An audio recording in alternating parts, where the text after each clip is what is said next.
Carlos, he's laughing so hard right now.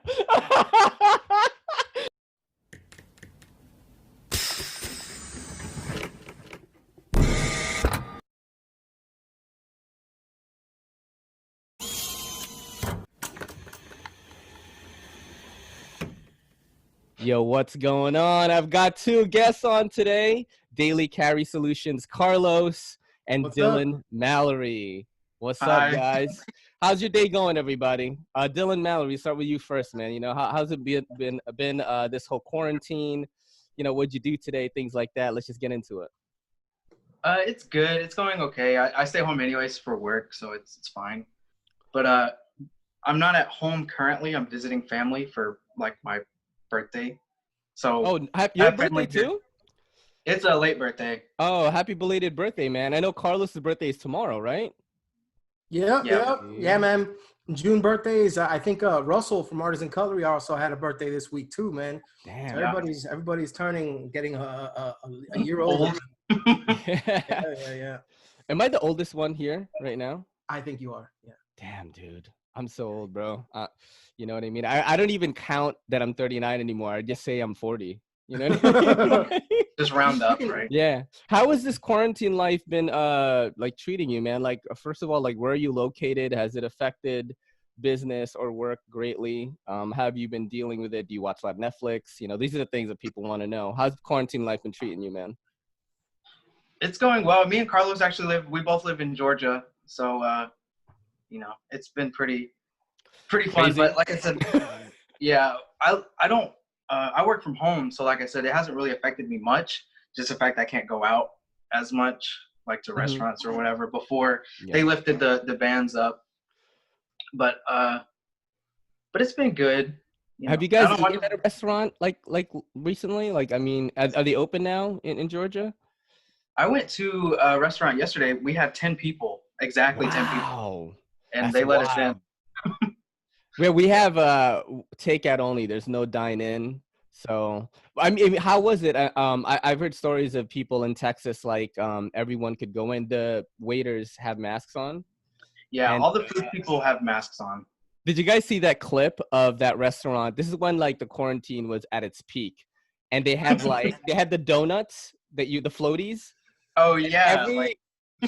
And then like on my Twitter, I saw that and everyone was like, what the fuck is this? And then I just tweeted like, I kind of want to go. You know what I mean? Like bump into each other. I went a couple of days ago to go get my haircut, right? And then like when I was there, the owner of the barbershop, he's like a real germaphobe. So he had like his N95 mask, and then he had what looked like, have you ever seen those welders masks on? Yeah, both, right? Well, it was transparent, so it's like he had that, and then he had this on and stuff, and he's like walking around and stuff. It was hilarious, but I mean, I get it. You're around people, all day doing stuff, and honestly, I mean, I went out to dinner yesterday. My girlfriend took me out, for some hibachi, and places are starting to really open up, man. I had to go. We looked at maybe 4 or 5 restaurants because the wait was anywhere from like 45 minutes to like an hour and a half, depending on the restaurant, because everybody's dying to go out. Because I think recently in Georgia, Kemp, I think is the guy behind Georgia. He's the one who relaxed the whole max occupancy thing. Like, what's your occupancy right now? Like 75% or something? Like, what is it like? I think at the time they were only allowing up to 25%. And like, but there's places that are still doing that. Like, like for example, Marshalls and TJ Maxx and Ross and all them, they're open, but then they'll put a sign in the front that says the max occupancy we can have at any one time is like 100 people, and there's like a line of people just waiting to just browse for crap, and I'm just like, all right, whatever, it is what it is. It's crazy. Like, my family shop, Ayla CBD, shout out to Ayla CBD, has been open during this whole quarantine because we are considered an essential business. People get supplements from us. So we're kind of like a GNC. We're allowed to stay open. My brother, who's the owner, told me to stay home though, because my lung collapsed when I was 23, and he was like worried that if I got something, I'd get really sick. But I started working now, and I was like, don't worry, man. I have a hazmat suit. I'm going to greet people at the door. And I was like, listen, I want to talk to you about anxiety and CBD. To make them feel fully confident. No, I do wear a mask when people come in. I wear like a little ninja thing. And yeah, people are definitely out and about now, even in New York City, man. This like riot stuff is crazy. You know, like I went to work yesterday and the train that I normally take to get in, it wasn't working. So I had to take like another route. And I had to transfer to get another train to go to Brooklyn. And dude, there was so many cops, bro. You know, and I'm wearing a tactical bag with like a daily carry solutions patch, bench knives, Williamson, Copenhagen. Like I look like a guy, you know, if you know anything about like, you know, folders at all, like that guy has some shit on him, you know? So I'm like, I took out my wallet and my Metro card to make sure they knew I was going in the train. I was like, you know what I mean? Because I don't know what's gonna happen. But yeah, how has it been in terms of that in your state? Are things sort of calming down now? In New York City, they're getting a little bit calmer. It was pretty wild last week. Yeah.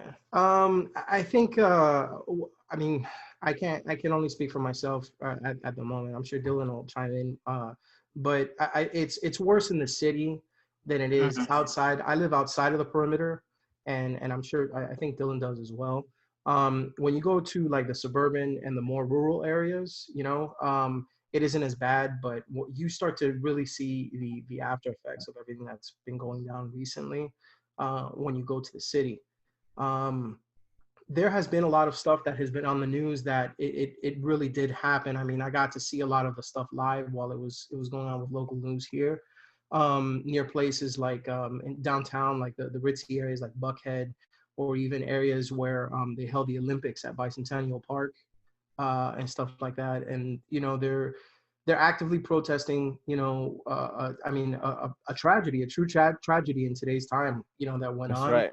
And you know, there are protesters, and then there are people who just, you know, they react more physically than emotionally, and then they, you know, it turns into more of like a riot. Not, I don't want to say a riot, because you know, I think that that's something more of like a large scale thing. Yeah. But Yeah, then I think it deters from the overall message.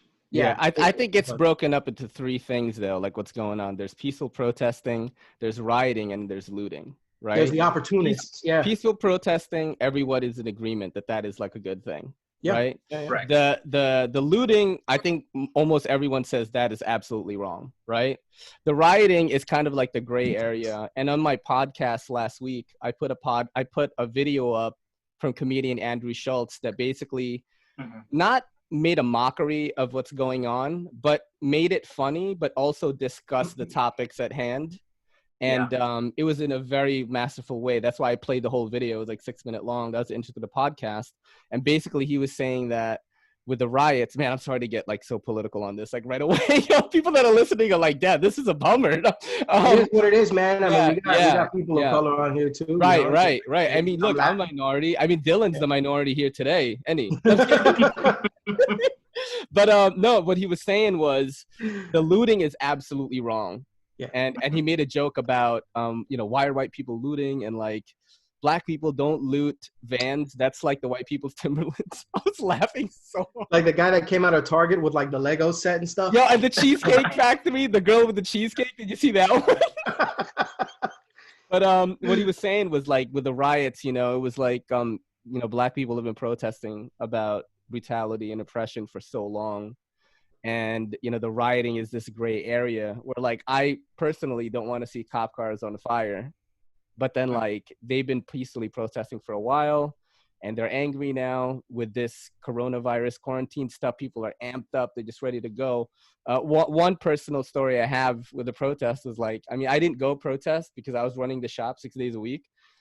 These protesters came to my shop all masked up, bro, like geared up and everything, you know, ready for a full day. And the girl was like, "Hey, do you have a bathroom I can use in here?" And we never let customers use the bathroom. But then I recognized her. She's like a regular at my shop and like buys a lot of stuff. And I was like, just don't tell anybody. Because there was like people outside. I let her use the bathroom and stuff, you know. And I was like, you know, good luck. Like, you're doing a good thing and stuff like that, you know. Yeah. You guys have any run-ins with any of that situation? Did you guys go see any of the stuff or? Dylan, did you see anything? Yeah. Do you have any Do you have experience with what's going on right now? Did you go out or? Well, so where I live is out in like, I guess a redneck area, you would say. Okay. All right. And you know, and so I'm out in the distance. So I'm kind of in the woods. I don't have any neighbors really. That sounds so good to me, bro. As a city right dweller, about now, especially to me. It's a nice place. Go on. So when I did go out and we would go down the street or something, we're not near like Atlanta per se. So we're not near all the protesting that's going on. But we do have people that are hanging on like the major corners of our busy streets. And Carlos would know on Barrett Parkway, there's been some people out there protesting. There's people in Kennesaw protesting certain shops and stuff like that. So yeah. How about you, Carlos? I know you were telling me a story. You showed me your bag, and he had the gat in there. He was like, "Yo, man, yeah." You know what I'm saying? I gotta be safe and shit. I know Dylan keeps his on me, man. I keep my thing on me. You know, it is I was telling my girl, I was like, being in the EDC community, being in New York, you become, especially if you're on social media, not as a content creator, but if you're just on it all the time, like for personal reasons, like you tend to lean like so far like left, right? Just for living here. And ever since I got into the gear community, I've become so centrist in nature. Like when it comes to guns, when it comes to things like that, because like, dude, who wouldn't want to fucking have a gun right now in case like some shit happens? You know what I mean? Like things in New York City, it's like not as easy, you know. But go on, tell that story that you told me on Instagram. Well, before I do, I just want to say, like, in a peaceful society where people can discuss and resolve things with words and not weapons, you know, there would be no need for right. Things like guns and shot rifles, shotguns, knives and stuff like that. But here we are, and I mean, it's better to have and not need. I mean, I honestly, I have my firearm, I have my concealed carry permit, and I hope that I never have to use it. I got some training recently, even before the whole protests and stuff like that, because it's good to kind of keep up your knowledge. But I mean, at the end of the day, you get it in hopes that you never have to use it. It's something that it's like a just in case thing. Like, it's kind of like carrying, a first aid kit. You don't know if you're ever going to need to use it, but if you need it, you'd rather know that it's there and that you can respond to, a loved one or yourself or somebody that's out there and potentially save a life, because you happen to have that with you. And that's part of the whole EDC mantra. Yeah, that's the real EDC right there. Improvisation on the situation. You got to be prepared. Yeah. And and that was kind of the premise of Daily Carry Solutions when I opened it up, and started the channel. But back to what you were saying with what's going down here in Georgia. I live outside of the perimeter, but I work in the perimeter. And when what I mean perimeter is the circle that creates basically Atlanta. Like there's basically a circle that it's an interstate. That's the hot Atlanta, bro. Yeah, it's basically enclosed by Interstate 285. So once you cross past Interstate 285, you go into Atlanta. And I work in the city. I work in Buckhead. And not too far down from my office, there's a lot of really nice malls. There's Phipps Plaza, which is a very ritzy type of place. And then there's Lenox Mall.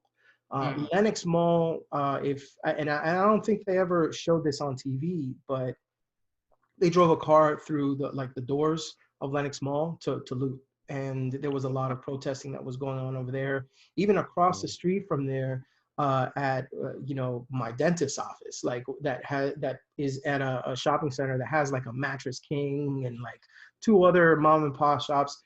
All of the windows of all of the stores in the shopping center, were broken down, and they were all boarded up, presumably. So your dental office is in the mall? Or no, it's across. It's across from it. That'd be cool. That'd be so crazy, getting a fucking root canal and just getting tear gassed in the face. I'm just kidding. Yeah, no, it'd be crazy. My girlfriend would be next door getting her nails done, and then I'd be getting my root canal and shit. Everybody be getting tear gassed. I know, that's cool. Crazy. Damn. Yeah.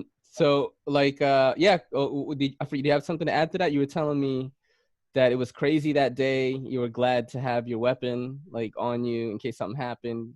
Yeah, it was one of those things where it's like you pass through and you see everything boarded up and you see people gearing up for the next day, you know, protest. And you see, you know, that was around the time where they finally decided, okay, we're going to bring in the National Guard. So then you have the police, you have, you know, the protesters, you have people getting ready, you know, to begin and ramp up, you know, the whole protesting. They had already started the curfew that day or that night, that evening, and I just remember my girlfriend saying, "Oh my gosh, thank God you went through those classes, and thank God you have your concealed carry permit. Because if I get stopped as a person of color, Mm-hmm. and I haven't It's seen it different, happen bro. yet, it is different. It's It is different, different yo, for in this me. day and Even for age. me, man. Like they don't even know what I am. Like, is he Spanish? Is he Asian? And Exactly. I worry. Like I was raised to always follow the law, so that the white like cops like leave you alone. That's like what my mom has always told me. You know, as an Asian in New York City. But yeah, I mean, yeah, fuck. Let's talk about knives though, so that like we don't fucking bum everybody out. Let's do it. You know, one thing that I really loved about the small RKO. Let's get into some small RKO talk here, because I have the copper one. I have the G10 one. This is one of my favorite knives of all time. This is the Boost Blades Aero Mini. Somebody gifted this to me, and when I saw the small RKO, I was like, I fucking had to have one. This is like so awesome. And actually, Artisan Cutlery sent me this one after I reviewed the titanium version, and that video didn't do that good. I've talked about this before, but Russell, right? Russell is the Artisan Cutlery guy. Saw that video, and he said, I want to send you the G10 version. And I was like, the right person saw it. And then, you know, I think a couple of months later, the copper one came out. I had to buy that one too. And how did I have a question on that from here. Okay. This is a weird one. I had to look this up on Google on what it is. So this is from Gots to Grind. This is a YouTube question. Does the Mini RKO have Fairbairn Sykes pedigree? And if you're wondering what that is, the Fairbairn Sykes is a fighting knife. It's double-edged, resembling a dagger. And did you have any inspiration from that knife? Like, do you know what it is, or like it was just? No, you know what happened was Carlos actually sent me a screenshot today. He's like, ooh. And at first I thought it was just for the specific. It was for a specific question. Yeah. But I saw that other one, and I was like, what is a Fairbairn Skies? What is that? Fairbairn Sykes. I was like, what is that? I had to Google it, bro. And I was like, what is that? So I Googled it. I figured out what it was, and I was like, okay, so it's like a World War II, like dagger. It's pretty wicked looking, but no, I've never heard of it, to be honest. That's amazing, man. What are you guys carrying lately? Do you have any knives around you right now? Let's do a little show and tell to keep the knife people in the chat or the video here. So this is my newest one. Okay. So it's a Microtech Combat Truodon.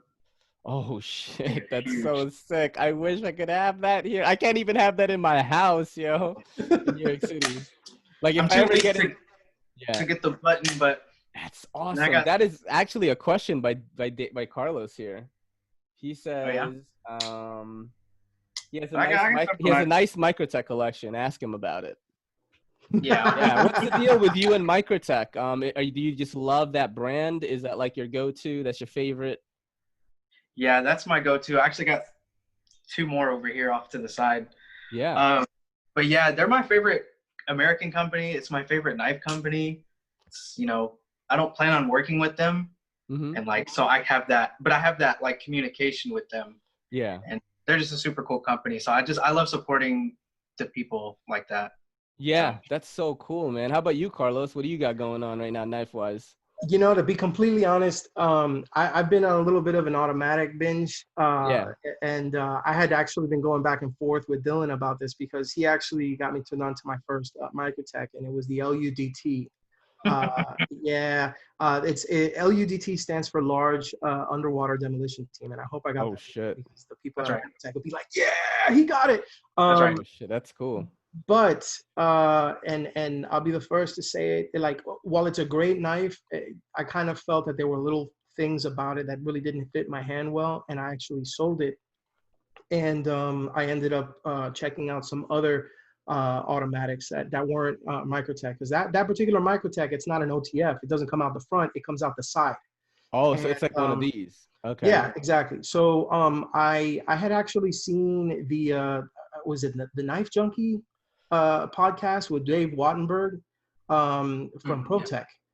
And oh yeah, that was like a week ago, maybe. Yeah, you were on there too, if I'm not mistaken. Like you were on there. You had your own podcast with him too, which was pretty cool. Oh, me? Yeah. That was really, really a surprise, man. Bob like just messaged me and was like, "I'd love to have you on just to talk about the New York City stuff." And he made me feel so welcome, man, you know, and kind of like told me about certain podcasting apps that I might try later on when I do lives on YouTube. It's kind of like what the Knife Junkie uses, how you can see the comments and the replies in the chat like on screen. It does it automatically, which is really cool. Yeah, man, that was so, dude, it still feels very odd for me to be in the knife community. Like, I absolutely freaking love it. It's like I fell into it accidentally. And, you know, just to show you like what kind of knife guy I am, I'm definitely a filthy casual because I haven't bought a knife in almost 2 years. I was going to say that if Dylan didn't know, you've been like really repping that Apex pass around because they've been really hooking you up with material. And honestly, you've been getting a lot of viewers and subs and stuff that have been sending you stuff. But for Ray to buy a knife, and I mean, this is the last knife I bought. This is the last knife I bought. I was like, I have to have that. And this is the last one I bought. You know, because I'm just trying to like save money, you know, like I just got engaged. My girl is like, yo, we gotta fucking have kids. I'm like, fuck, you know, like I want to have a YouTube empire. Like I need more knives. You know, and then so what's crazy is the tablet that I'm using to do this podcast right now is the first expensive thing that I bought. My other tablet literally was about to explode, where I record the audio, where I do podcasts on it. So, you know, my channel is like known for having this crispy audio. And if I don't have it, it just like sucks. I had to spend $560 on this tablet right now. I bought it yesterday. And just before that, my phone was starting to get fucked up. I kept running out of storage. I had to spend $700 on a new smartphone, which I edit and shoot all my video on.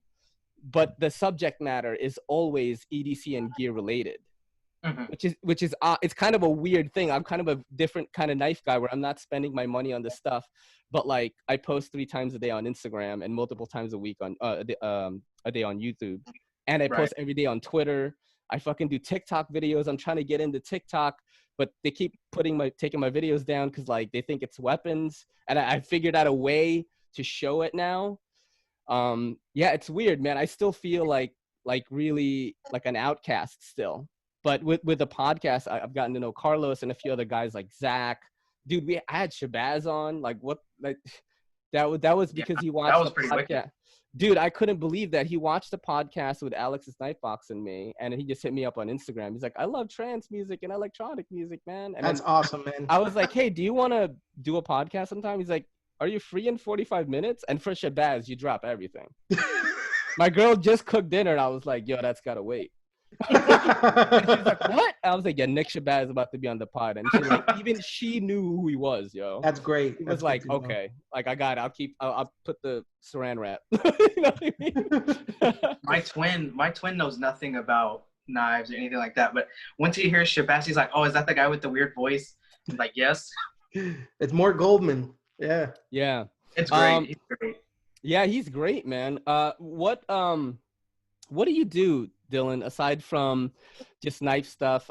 We talked a little bit about this on Instagram. You love Spawn. You showed me a little bit of like your comic book collection. Do you still collect right now? Is that your other hobby aside from knives, or was that just something back then that you just kind of kept, you know, like I got into Spawn. I'm still into Spawn, and like my goal now, because I already caught up to what the current issue is. Yeah. And Todd McFarlane broke the Guinness Book of World Record for longest independent comic. So he's at like 308 issues right now. It's still going on? Yeah, he's still going. So from like 93 to 2020, he's still going. Did you used to watch the old like Spawn cartoon on HBO? And then Todd McFarlane would come on and like he had this list, yo. And like I didn't know how to like feel about it, but I loved the fucking cartoon. It was like I wish it kept going. I wish it kept going. You know, he would come on like and would just like talk a little bit about like the current state of the union or whatever, and then just get into the episode. He's a brilliant dude, man. They're supposedly making like another adaptation for HBO, right? Do you know anything about that? I don't know if it's HBO. I know he's doing one with Blumhouse. Oh, Blumhouse. I'm sorry. Yeah, you're right. Yeah. And Jamie Foxx is playing Al Simmons as Spawn. How do you feel about that? Cool. Oh, I love it. He's been wanting to do it for like 10 years. So he's an amazing actor. I mean, you know what I mean? That's like probably a good choice. And Blumhouse is good with horror. I love horror. Are you guys like horror fans? Do you guys watch any? Yeah. Definitely like horror movies. Hold on. Just no dolls. I'm scared of dolls. What's that? I'm scared of dolls, so no doll movies. Yeah. Dude, for me, it's like the more messed up it is, the better. Like I love like Hereditary, Midsommar, just like really messed up foreign films like Le Vide is like this really messed up like French vampire movie. And I know you're thinking like vampires, everyone automatically thinks about like Vampire Diaries, Twilight. This is like 3 kids break into a house where there is an old man like on a respirator that turns out to be a vampire. And that whole house is like a vampiric household, and they just get slaughtered in it. Like it's a crazy. That's the kind. It's called Le Vide. What horror movie have you guys watched recently that you like? Oh man. Well, okay. I don't know if it fits more into maybe it could be thriller. It could be any of that, you know. Yeah, but my girlfriend isn't really into like the gory horror films, but she's into like that supernatural horror. And like ghost stuff, or like the Catholic like Exorcist, like. Yeah, no, she loves the Paranormal Activity series. Yeah, that's like, cool. We were watching that the other day. And she loves it. The thing is, I like scary movies, and like I grew up on funny like kind of style scary movies, like Nightmare on Elm Street and stuff like that. Oh, I love that. A classic, bro. Yeah, freaking classic. Robert Englund was a G, man.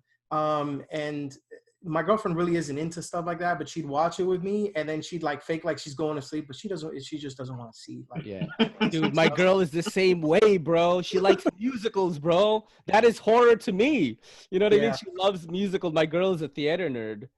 She was a singer in high school, and she graduated with a degree in acting, bro.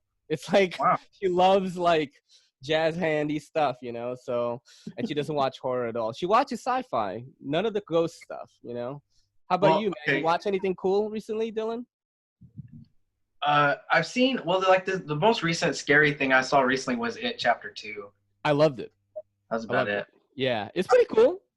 I'm pretty forgiving when it comes to stuff. So I just like that series, how they turned it into this more modernly creepy thing with the clown being this crazy, you know, creature with multiple teeth and stuff. Did you like the old one better? Is that what you're trying to say? Yeah, I'm definitely a Tim Curry fan. So the original is, as far as makeup and Tim Curry goes, that's up there. But Bill Skarsgård did pretty great job. Dude, have you seen him without the makeup doing the face? I was like, okay, he deserves the role. Oh, you know? I've never seen that. That's crazy, dude. He auditioned like that. He makes that face without anything. What? So he used to make it with his brother when they were like playing around when they were children. So I was like, holy shit. And his eye, that's real too. His eye, that's a real thing. He can do that too. Yeah, he did a good job with it. You know, it's kind of like I don't know if you guys saw the new Evil Dead versus the old one. The new Evil Dead was just like hyper realistic. Like one scene had the girl cutting her tongue in half. Yeah. Okay. The old Evil Dead was this whimsical horror movie that was, you know, a cult classic.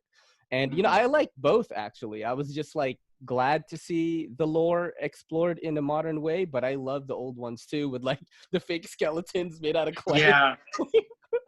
Like the Stooges type stuff. And it's like, yeah, right. It's like, remember, I don't know if you guys saw the old one when, the basement, like the door, the hatch. It closes on an eyeball and goes in his mouth. Dude, that was amazing, man. Do you have any knives that you're currently like designing right now that you can talk about, or anything that you want to plug maybe for the people? You don't have to if you can't. We understand that.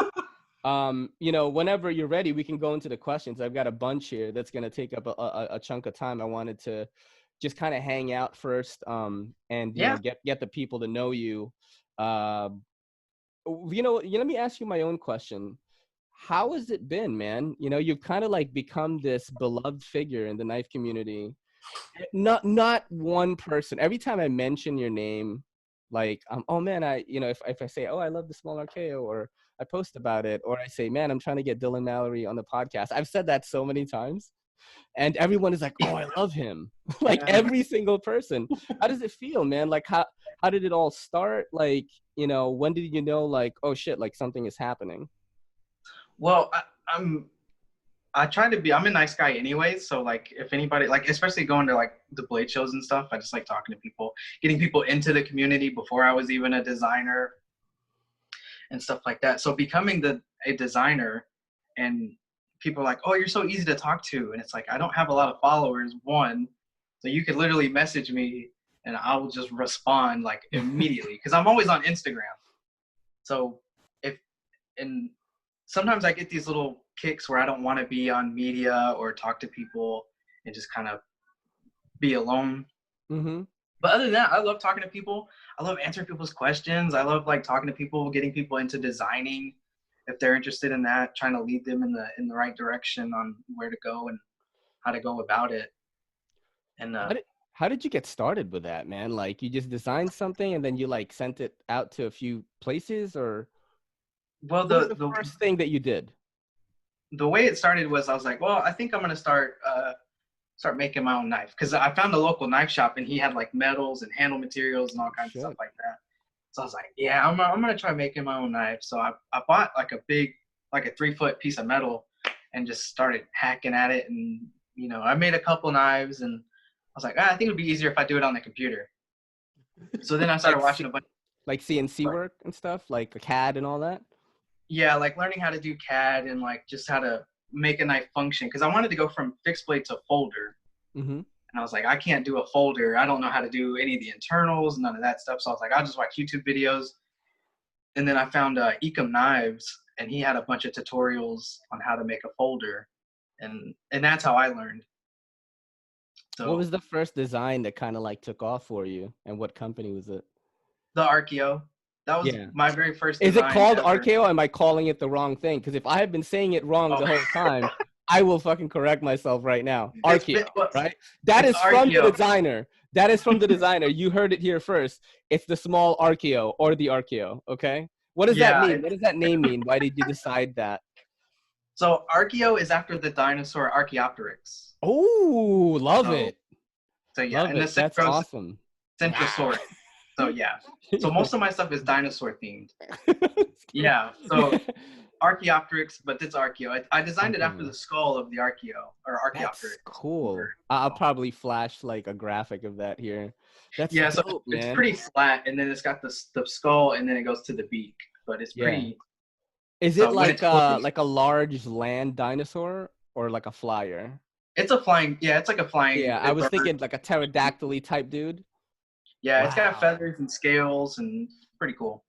Yeah, there's apparently like people have been exploring the idea that like we got dinosaurs all wrong, and that like they were more like birds. And I forgot what state it's in, but they have like a T-Rex that's fully like feathered up. I'll probably flash a picture on here.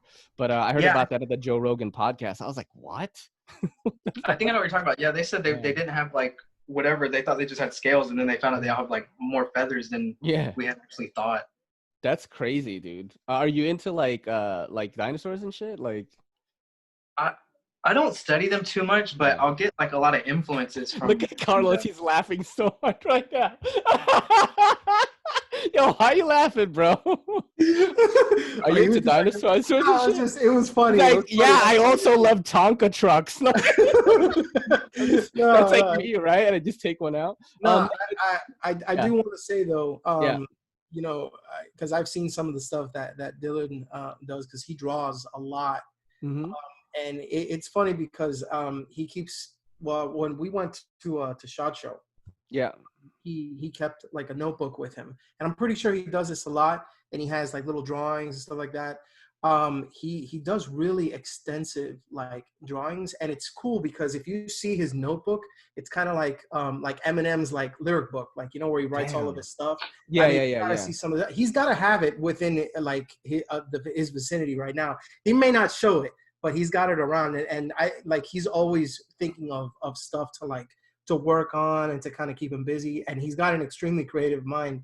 So to be able to see a lot of the designs, you know, from like him taking, you know, something from like a dinosaur, you know, and then putting it into like, you know, CAD design, or maybe even drawing it out. That's awesome. I'm sure he does both. I mean, but like I've seen some of the stuff he does, and it's mind boggling. I can't, bro. I have problems drawing like stick figures and shit. Yeah, it's like I put like a handle on this like little thing. That's my How many sketches do you do a day, you think?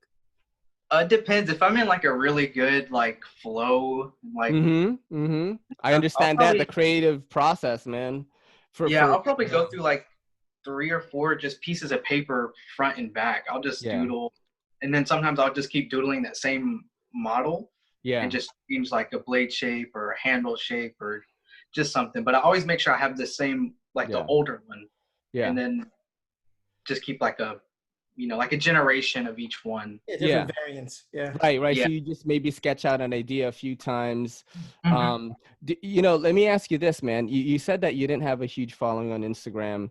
And how active are you on social media? Do you want to try other things to kind of promote your designs more? You know, because everyone always makes fun of me about this. It's like, how long is the podcast going to go on till Ray talks about TikTok? Like everyone in the comments always fucking says this. And when you were talking about sketching things, right? When you were talking about sketching things, I've noticed on TikTok, there's a lot of artists that draw, that paint. Like, it's not just all about like dancing anymore. Like I've seen fucking genuine talent like on it now. There is a lot of that, you know, fucking do the whoa type shit. Like I don't do that shit. I do EDCC stuff. No, he does that. Yeah. No, I saw that one, by the way. I figured out like it's mostly my it's mostly my cats and I fighting, but then like I do have like actually like well edited footage of like, for example, really like a knife or something, like with kind of like backpack B. But yeah, I've been seeing a lot of people who draw a lot, and they just like time lapse maybe the day, and they just saw the finished product, and like that's been gaining a lot of traction. And I just, here's the thing, here's why I'm always active on TikTok, even with the EDC stuff, even though TikTok takes down my stuff because it's a knife and I have to find creative ways to do it. It's, first of all, we're underrepresented on the platform. It's an emerging platform. There's more and more talent on it now. Dude, Big Red is on it. Mild Mannered EDC got on it. Knife Pivot Lube. I'm sure Blade HQ is on it now. Like, it's starting to become this thing. And if you were to just draw, like exactly what you're doing right now, and like kind of like use your phone to film you drawing it, and you just sped it up, and then at the end you just show your finished product, that could be a video for the day. And you'll get new eyeballs onto your work, you know, which is kind of like what a creative person wants, you know, whether you have an ego or not, you want your work to be seen. One girl who was on TikTok just this past January, she's 21, she's from New York City, she's like a card magician, right? And that's all she does on TikTok. Blew up, got 700,000 views on Instagram yesterday. We chat on Instagram. I think she's going to be a guest soon. It's just a perfect example of what the platform is becoming. It's becoming the new Instagram that is faster, much easier to sub to a person. Everything is on one screen. So if you were to do your drawings and then you just have your finished product, a person is going to be like, oh shit, I like this. And, you know, it's just another avenue for you to explore showing your work to people. Right. You guys are like, he's going to make me do the whoa on TikTok. No. Yo, EDC people are so happy to see me on there. They're like, oh my God, you're into knives, bro. Did you check out the new, you know, Spyderco bombshell or whatever? You know what I mean? Like, they're so shocked because they're already on it. And I think it's going to be this emerging platform. And you know how Instagram is kind of like blocking us a little bit? YouTube is doing a lot of that too. Yeah, you know, they've really clipped a lot of the Second Amendment community, And I think that TikTok and especially Twitch also is going to be another one of those emerging communities.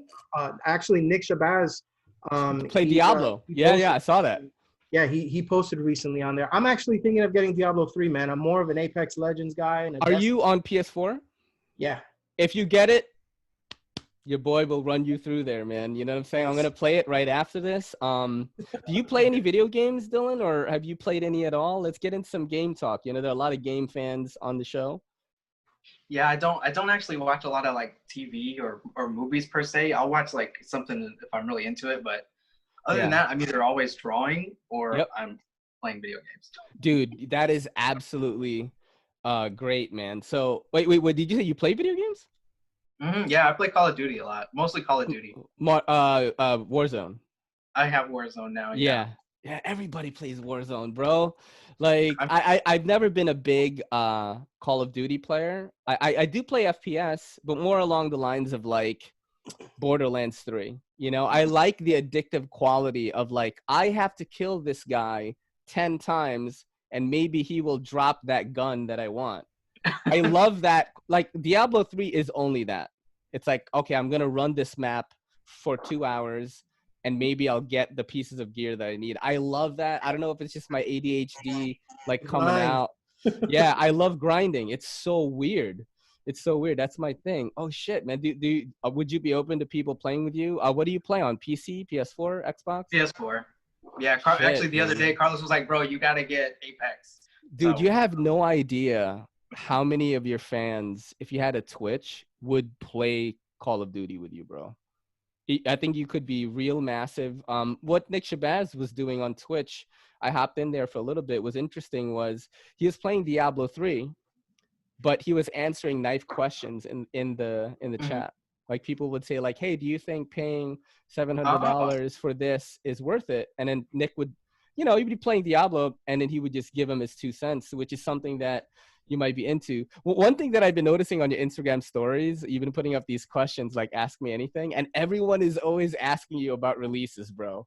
Like I know. That's like the one thing I don't know. I don't know anything about releases. So like things have definitely been slowed down by this quarantine stuff, huh? Yeah, you know, the Biome, which is the artisan cutlery slip joint, came out. Yeah. And everybody was like, oh, dude, I bought one like that first day. And then they're like, it's been a month and I haven't received my knife. What's going on? And I'm like, that's not really a me question. Yeah. But I'm like, it's because of the COVID, you know, and people are mad at me. And it's like, I have no, you know, I have nothing to do with that. But I try to tell them, you know, it's just because of it's delayed shipping. They're trying to make sure everything is like, I guess, safe to ship out. And then I don't know what they call them, but like the importing is like held up a lot. I would definitely expect that. Yeah. Yeah. But they're starting to get out now. Russell did tell me that the Biomes did reach one of the like main sources of delivery. One of the main shipping hubs, yeah. Yeah, damn, so they should be shipping out to dealers and stuff like that soon. Damn. Let's get to some fan questions because like I can talk to you guys forever. Like this is really fun. Right. But me and Carlos talk all the time. So dude, we've done like 45 minutes and people are like, what are my questions? You know what I'm saying? We're just talking about video games and like horror movies. Right. Well, you're looking it up. I just wanted to go ahead and say that. Yeah, go for it. I forgot to mention what I was carrying. Yeah. Oh yeah. Go. So I got two. One is the ProTech, the TR3. Oh, beautiful. That's another side. And then I got this one. It's a bead blast finish on the blade, but then it also has this kind of like rubbery kind of groove. It's a lot like it's like the rubber that you get from the Kershaw Blur. Like I never had a Blur. Is it like the Grizzly Ridge Benchmade, maybe like the blue rubber? No, this one is a little bit more tactile. It's got like okay. more grip to it. It's like skateboard tape type. Okay. Yes, a little bit more. Yeah. It's kind of like that. So I have that, and then since my birthday's coming up, I figured I'd splurge a little bit. Oh shit! And I picked up one of these right here. Do you know what that is? Yeah, boy. I don't know, but it looks great. What is it? All right, this is the Magic from ProTech. It's they call it the Whiskers Magic. And this is. Oh yeah, I think you told me about that. Yeah, this is the Magic 1. They have a Magic 2 that's a lot bigger. I think the blade is like almost 4 inches, 3.75, and this is a little bit smaller. This is something a little bit more EDCable for me, like at the office, you know. But it's one of those where it's like you can't. There's no push button. There's no flipper. There's no, you know, you have to actually actuate it a certain way, you know. So it's like you have to hold it, and then it, you know, just depending on how you actually, you know, is there on the bolster or something? There's a hidden, like, if you would like, it's like the fulcrum on for CRKT, similar. You have to push the top. Yeah, let me see if I can show you. Like, you have to like kind of. Yep. Oh, that's way smoother though. Like, I have the fulcrum too, so nice. And that looks so beautiful, man. And you're right, man. For an office, that'd be perfect because you look at it, it's this beautiful art piece. You know, man jewelry, as Nick Shabazz mentioned it, right? That's so nice, dude. Holy crap. Yeah, that's the mic on the bottom, and then it has like that kind of the bolster. It's kind of like textured up here. But most of the new ones that are coming out, they're coming out with like black blades. Yeah. And I like DLC coated blades, but not on something like this. And they make them in very small amounts because ProTech only has like 22 employees. You know, so when they come out with stuff, they come out with small batches of things, and especially with some of their new items like the Malibu that they're coming out. That's a button lock, kind of like the Mordax from Firm Forge. I think you would check that out. Yeah, I checked that out before. It's nice. It's nice. Yeah, they're there in very, very small quantities, and they get picked up like this. So I figured, okay, it's about time to get one of these before. How much was that?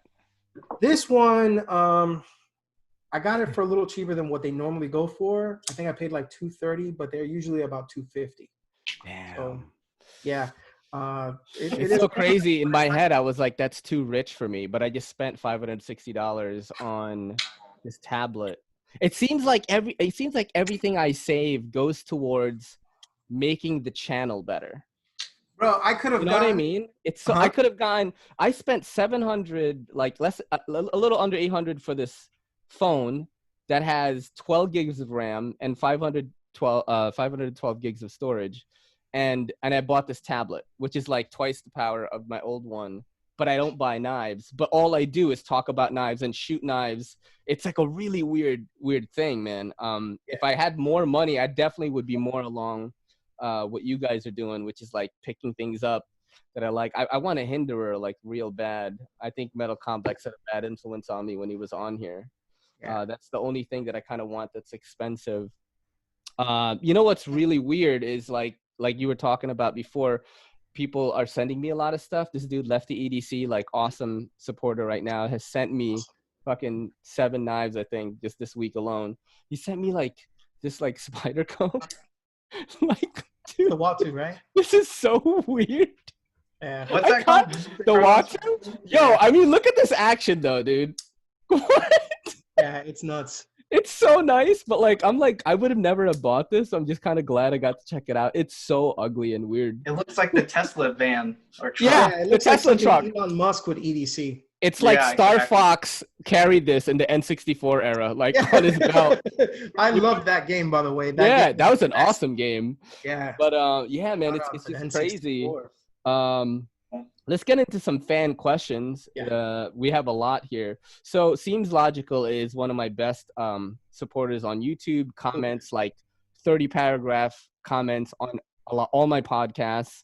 And he doesn't even get upset when I don't reply to all of them. Because like I've told them in video form, like, dude, I read all your comments and they inspire me to keep going. I love your well thought out, you know, like critiques and comments.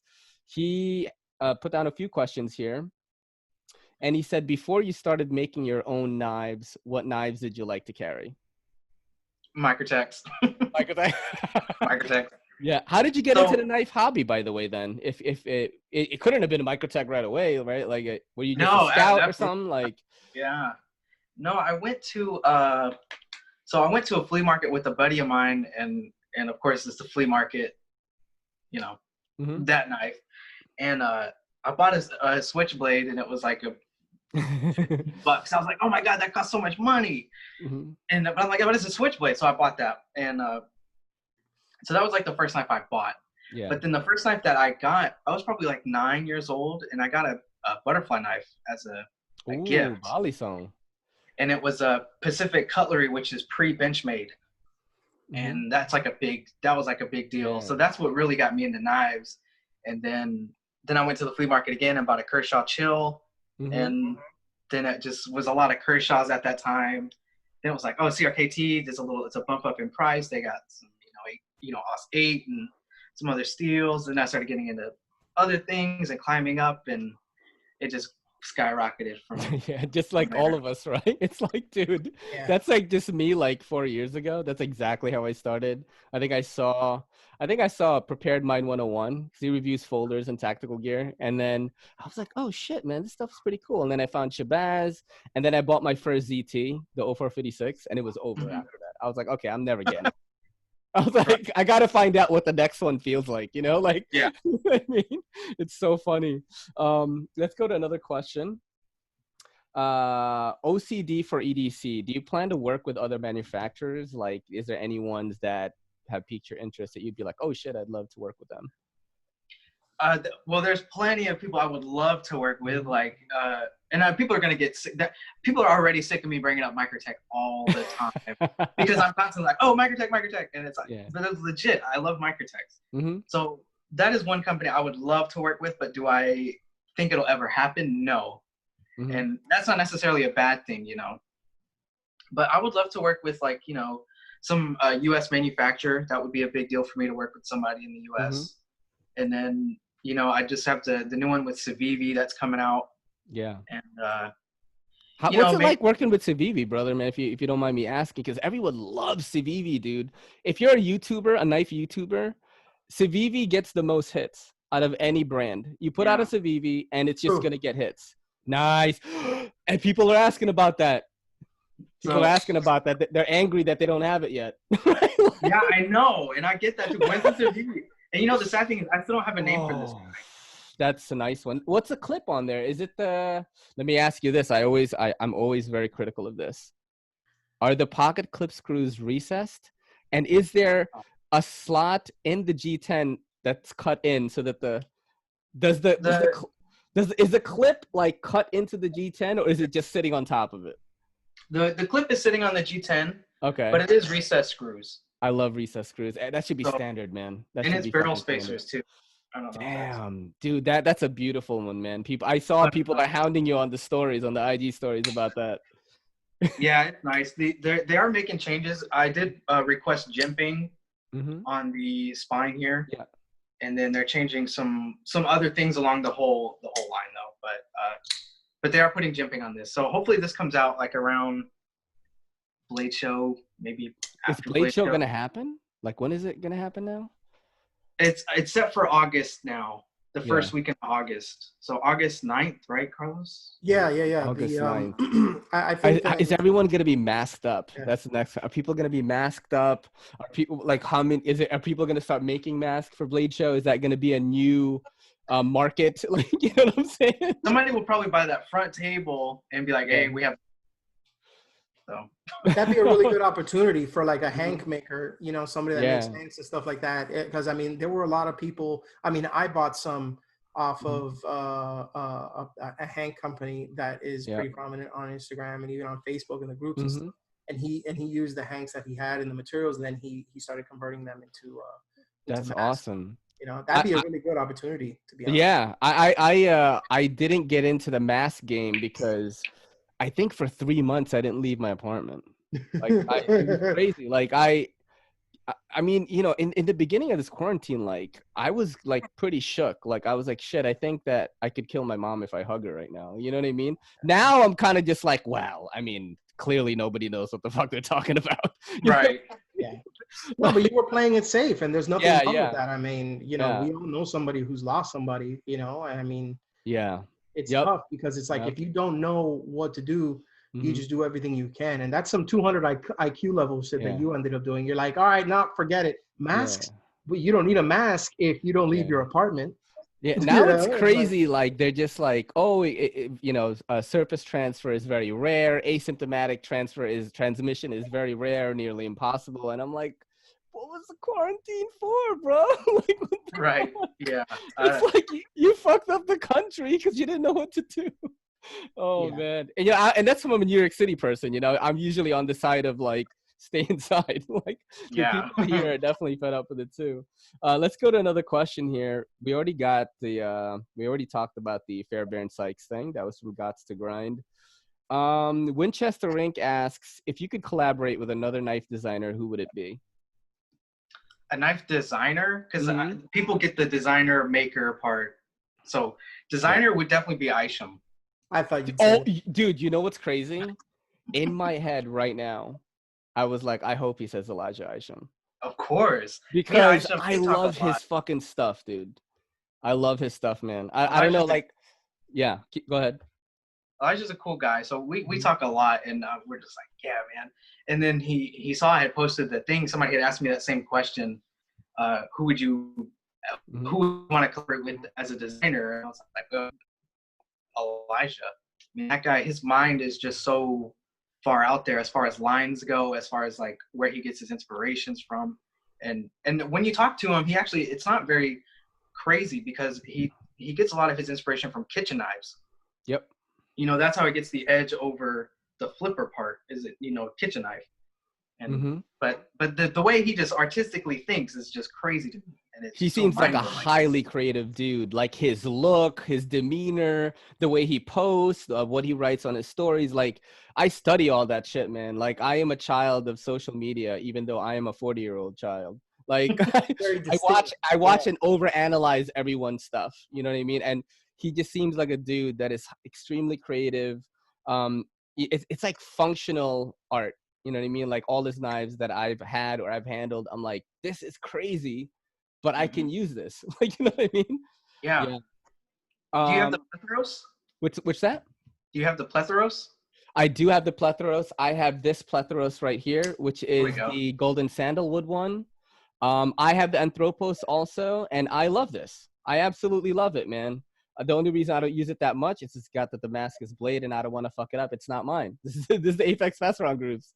So I do love it. Like this sort of thing. He was kind of like doing this a lot. Before the quarantine happened, a lot of his knives were doing this for CVV. And I love it, man. I absolutely love it. Absolutely love it, dude. Let's go to another question here. So this is a couple of people have asked this. It's a very funny question, and I hope it's not too intrusive. Oh, I already know David Vanderstelt, Big Red EDC, and Zach Stuff all asked about the same thing. How is your swipe right for Dylan campaign going? And Z Stuff in his, this is word for word, has his swipe life gotten better since SHOT Show? Yeah. No. First of all, how old are you, man?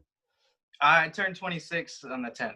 Oh, you got time, bro. I went through a dark period in my late 20s where, like, I couldn't get anything. And I was a DJ. That's fucking sad, dude. Right. I was a DJ and I didn't have a girlfriend. And I was kind of, like, in and out of relationships, but I just couldn't find a date, like, for a stretch of, like, 2 years. And I was out and about. That's the difference. You know what I mean? I was out every weekend. And right. So I want to talk about how the swipe right had started. Okay. It started as a Facebook joke. Okay. And so on Facebook, I'm my personal self. I'm not, Mallery Design. So okay. So I posted on my Facebook, and it was something about one of the dating apps, and I was like, man, I can't, nobody's like swiping. So I just posted a thing, and I was like, swipe right for Dylan.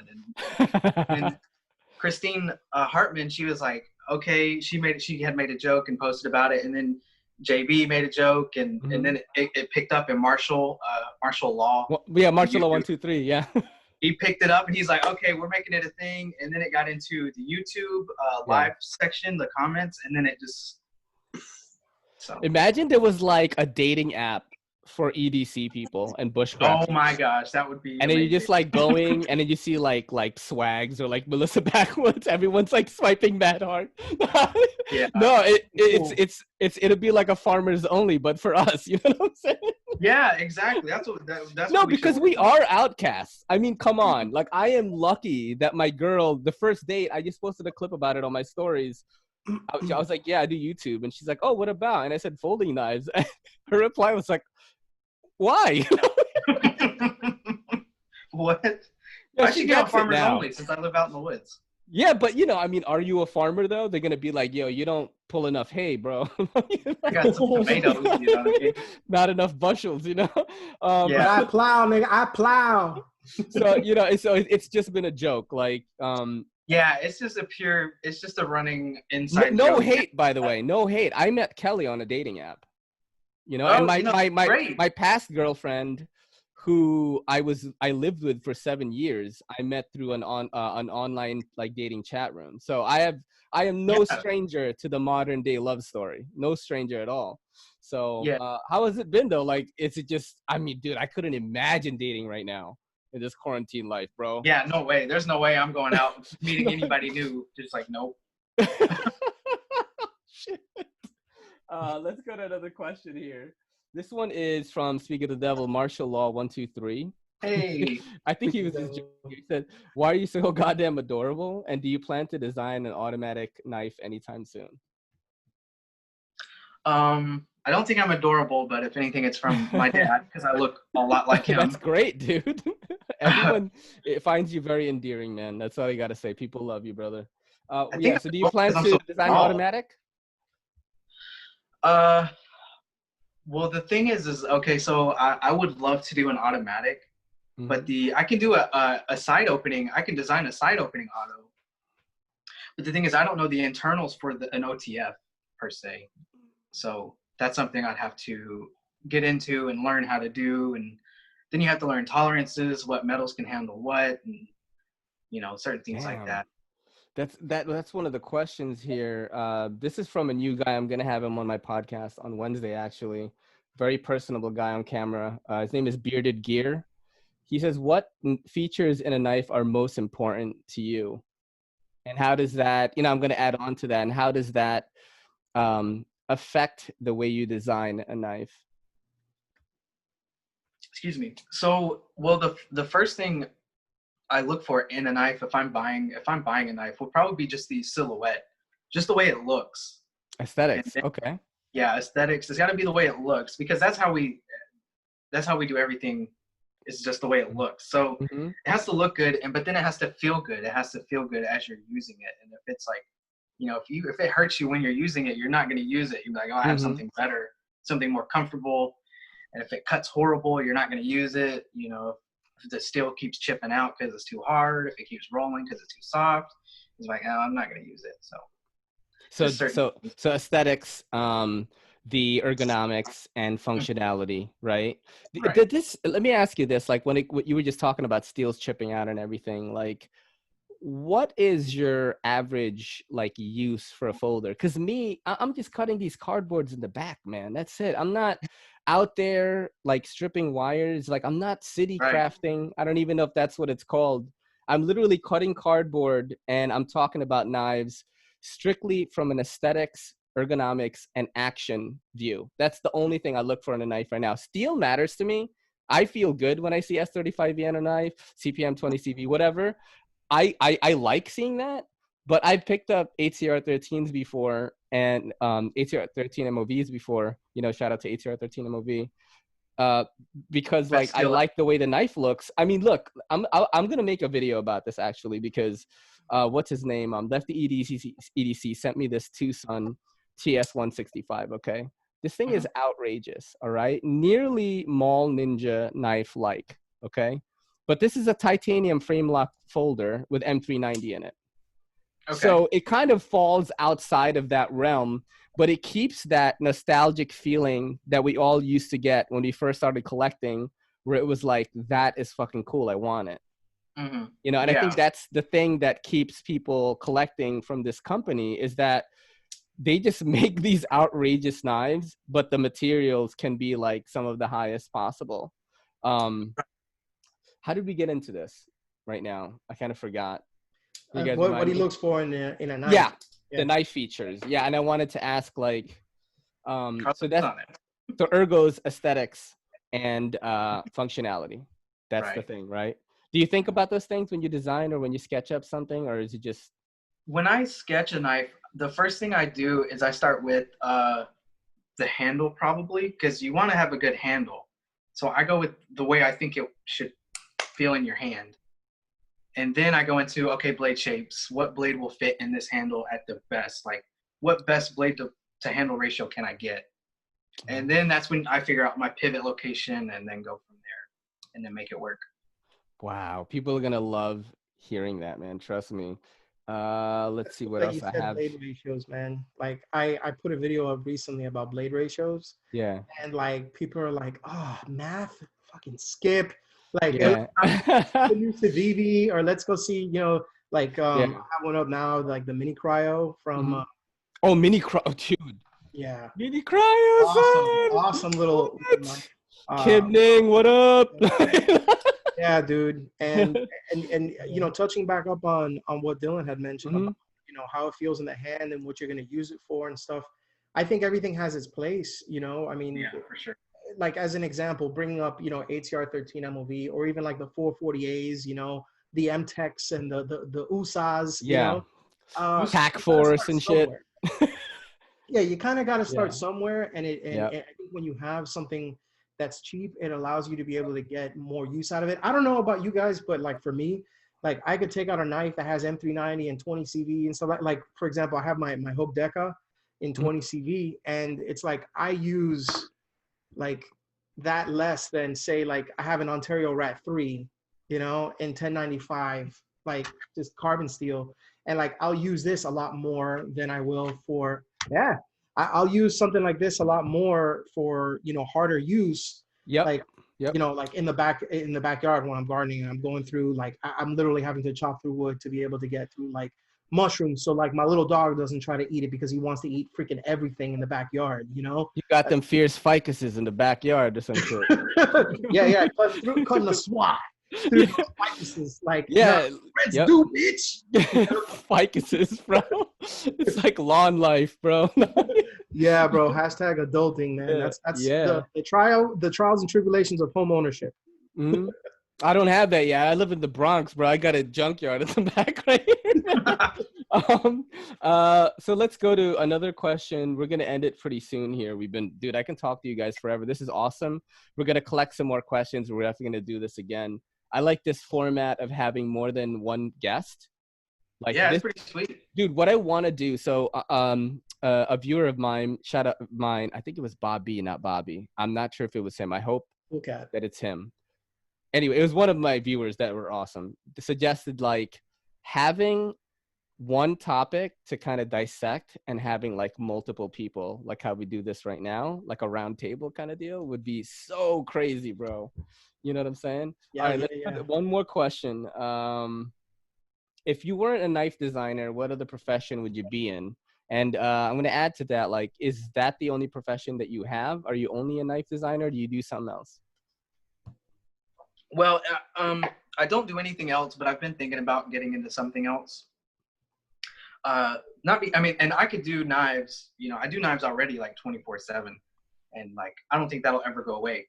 But I think if I get into something new as a designer, I think I'll lose focus on the designing element.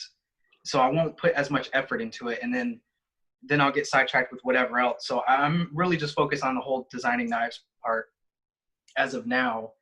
And then if I was not a designer, I probably would have got into zoology and done something with reptiles. So wow, that's so crazy. Like what I'm sure you've fallen into some YouTube rabbit holes then of like, because I dude, like when it comes to animals and shit, like that's why I watch like Meat Eater or like any of these nature shows. Like I think I watched Jaws too early. I always say this on my podcast because I watched Jaws too early, and like I am deeply like fearful of sharks in the ocean, but I like love watching footage of it. Like yeah, like, you know, what creatures do you fucking like look at and shit? Like, you know, is there anything that you've gotten like deeply into? Well, I own 2 snakes already. Oh, what kind? I have 2 ball pythons. Oh shit, are they big? Like my oldest, she turned 7. Yeah. She's about like, wow, you know, like that big. but she's over 3 feet. She's probably about 3.5 feet, almost getting close to 4. You feed her like pinkies with a little bit of hair on them? Is that what? No, I think she gets. I just moved up on her food. She's gonna be getting rats. Oh shit, dude, that's crazy, bro. That's so awesome, man. How about you, Carlos? I know you got a new dog recently, or you fostering a dog, or? I did. Before I go into that, I actually used to have snakes when I grew up. I had a Burmese python. Ooh. I had a ball python too. My ball python was my favorite, and then I had a Colombian red tail boa. Yeah. All constrictors and stuff. I mean, it's so cool watching, like, when you feed them, you know, you feel bad for the food, but you're just like, get them, get them. You know, you ever look at Nature is Metal on Instagram?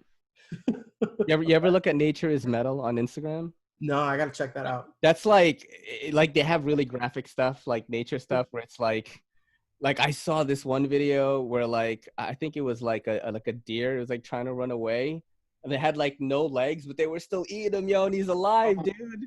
I watch a lot of shit like that. I know it's fucked up.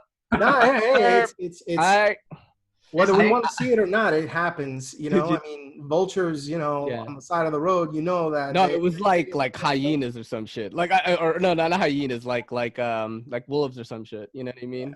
Yeah. But yeah, man, we like, I've had my dog for a couple of years now. I think he's going to be turning 5 now in August. Shout out to my OG Gaston. And about 3 weeks ago, we rescued another dog. He's an Australian Shepherd mix. Ooh. And his name is Ziggy. And he's a little Spitfire, man. He's how old is he? Well, when we got him, he was just like, I want to say right now he's about 4 months old. Yeah. I want to say he's about 4 months old right now. He's a pup, bro. He's a pup. Oh yeah, but he's been growing like ever since he's gotten here. I think that he was about 18 pounds, and he's like about 24 right now. Yeah. Like, we took him to the vet and stuff for his last round of shots and stuff, and you know, we have him insured because I mean, puppies, they want to eat everything, they, you know, and if it can happen, it'll happen to them. Yep. So I got him a little bit of insurance coverage to cover him for any of the vet bills and stuff, because, you know, I'm not about to drop another $3-4 grand on surgery and stuff just because, you know, he happened to just be him, because puppies are going to be puppies. It's like having a little toddler, you know, running around. You don't hear them, and they have those little jingly things on their, you know, their collar, but you don't hear anything. You're like, shit, you know, and like you got to run and find him, Ziggy. Yeah. You know, but how's Gaston reacting to him? So he's really taken on the big brother role, and I'm really happy. He's mellowed out a little bit. It's weird because when he first arrived, when Ziggy first got here, we actually had to put like one of those baby gates up, you know, and yeah, that's how you do it. One on one and keep one on the other so that they could smell each other. They can get used to the, you know, the surroundings in the home, and not like and interact, but with a board, like, you know, some type of a barrier between them, because if not, I kind of felt like Gaston was, you know, he's been suffering from only child syndrome for a couple of years, you know, and he's been well loved. So like, to see another, you know, dog enter the fray, and it's a different smell, and he's garnering his attention, and he's, you know, the dog is eating food that my dog, you know, Gaston might think is his. He gets very territorial, you know, and I don't want Ziggy being raised in fear. So it's like, you get them used to each other like that. You take them out separately, and then you slowly start to integrate them. You start walking them together, taking them out on walks. And, you know, fast forward to now, it's been like 3 weeks, I think. And I mean, we just came from a park that has some really nice off-road trails. And they went out there, and they, you know, they were hanging out with each other, and they wrestle with each other now, and they go outside and they chase each other. So it's been really cool to see how they've kind of integrated, you know, and it couldn't be more different. Like, Gaston's all black with like little white patches, and then Ziggy's like all white with little black patches. They actually just got here. They actually just had training and stuff. So that's so funny, man. I just got a new cat. Like, can you imagine like cats that are like almost 14 pounds? Like, I have 2 of them. Oh yeah. Ragdoll cats, right? So like, you know how you were talking about that process of introducing them together. When we first brought Robbie home, which is my cat that's all white, we had to keep him in the bathroom for like a couple of weeks.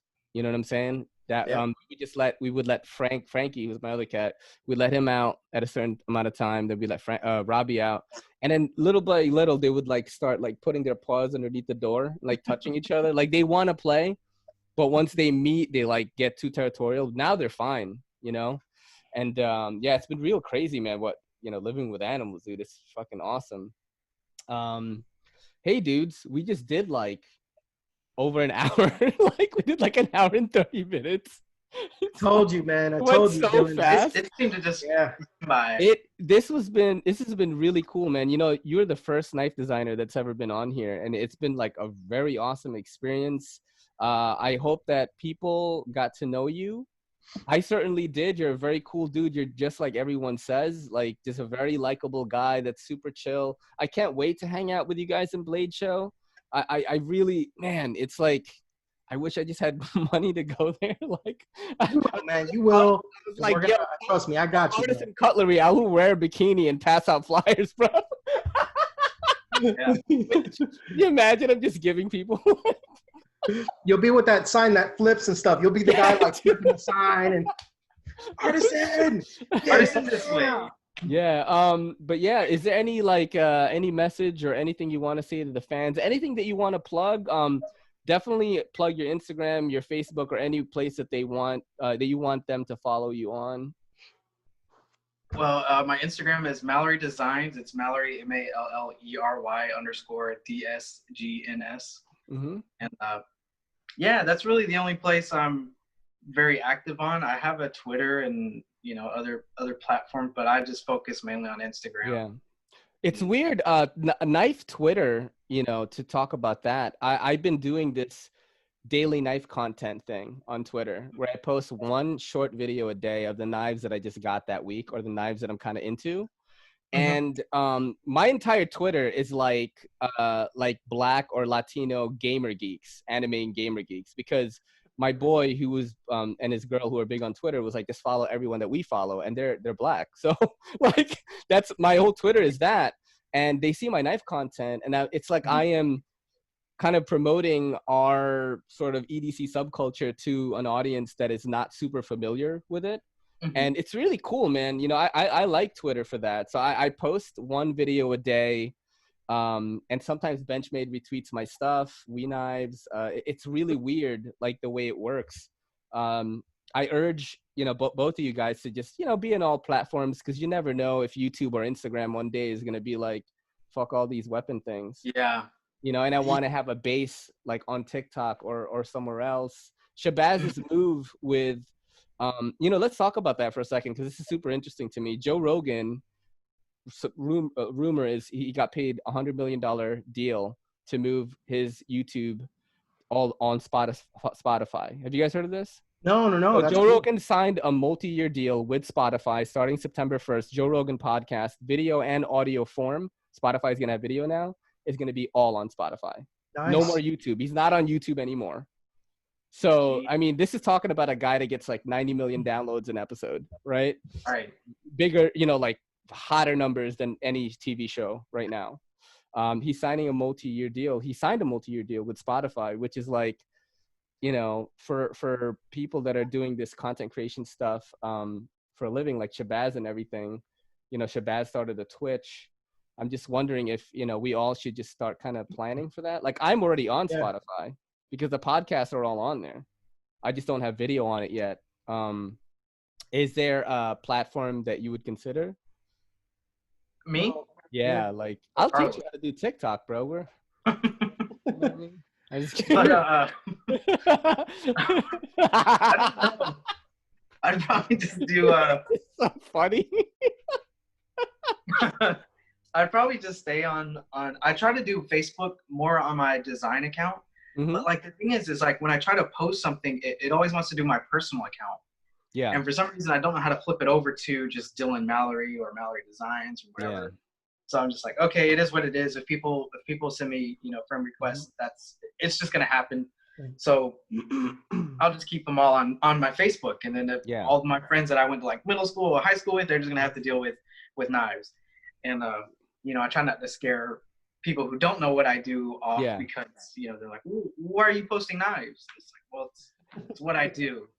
I think on Twitter, I am bridging the gap between sort of street urban wear, gaming, and anime nerd to knife nerd. Like, because all my backgrounds of my videos are like those colorful anime and gaming posters that I have. And like, it's kind of like captivating them in a way. But dude, man, it was a pleasure having you on here. If there's ever anything that you want to promote that I can help promote here, my numbers are fucking rising. They're not like super dope, but you know, they're if you amass all the views and listens on all the platforms that the podcast is on, it reaches a lot of people.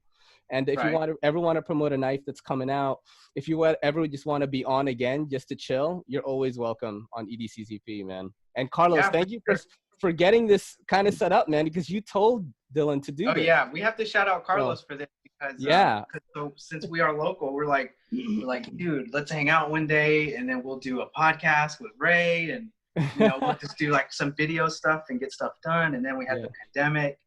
Yeah, it was a long time coming. Look, we did it, man. I've been, you know, what's funny is like Carlos, like I asked him to do the podcast like a few times and he ditched me, yo. It took Dylan on here for him to come on. Now I'm just No. I've been busy. I get it. Dude, I totally understood. Like everyone is dealing with massive stresses right now. Yeah. People are putting out fires everywhere, and I don't just mean Australia. Fuck, was that like? I hope I didn't. All right, maybe I shouldn't have joked about that. But people are definitely putting out their own fires, and I didn't get upset. You know, people that I asked to be on, I know that they would if they could.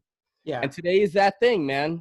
Yeah, man. You know? I would have loved to have been on, you know, earlier. It's just like with my line of work, I've been blessed to say that even during the pandemic, we've not only been working, you know, 100%. Like I've been, you know, telecommuting. I've been working from home, but because of the fact that there are issues like, you know, the pandemic and with, you know, civil unrest, and then, you know, starting June 1st was hurricane season.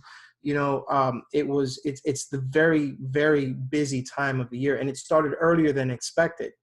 For like my line of work. So I have been slammed. Like I've been getting on, like normally I work from like 9:30 to 5:30, you know, or like a 9 to 5 thing. And I've been getting on at like 8 and getting off at like 7:30, you know, and I'm just bombarded with stuff waiting for me the next day. And, you know, so it's been one of those things where between that and then the house life and getting, you know, the two dogs used to each other. And then, dude, you should make some dog content. I might. I'm looking into that. I'm looking into diversifying a little bit. I got a couple of things, you know, coming up, and I'm trying to find other formats, you know, that like sites that I can put my stuff up on. Like I tried Vimeo and I was shot down. Like it was epic failure. What do you mean? Like you try to create content on Vimeo and they were like, no? Yeah, no. Within a few minutes, they like I put like 2 or 3 of my videos just to be able to have like an extra space. And extra space. Shot that down. They're like, it's a knife thing. Yeah, yeah. Wow. They were not into that. So there was that, and then there are other, you know, kind of sites for content like Full 30. Yeah. Full 30 is a very two-way friendly, like a Second Amendment type of. Yeah, there's a bunch of stuff like that right now, like kind of like alternate YouTubes. Yeah. There's a lot of stuff like that, you know. That whole Spotify thing, it kind of makes me happy. That's really good though. That's a player in the game. That's a great play. That's cool because I'm definitely gonna create content for Spotify when the video comes out. Dude, Dylan, man, it's been fucking amazing, man. Thank you so much, yo. And I hope you guys have enjoyed the episode. I have had a great time. Carlos DCS, follow him. Follow Dylan Mallery. You don't have to follow me; it's fine, but you probably should. This is your boy in the NYC. It's me, Ray, and EDCCP saying peace. What was that? Bye, you guys. Oh, you shit. For having me, by the way, too. Yo, peace. Yo, don't forget to hit that subscribe button, and don't forget to hit that bell icon so we can squad up in the comments.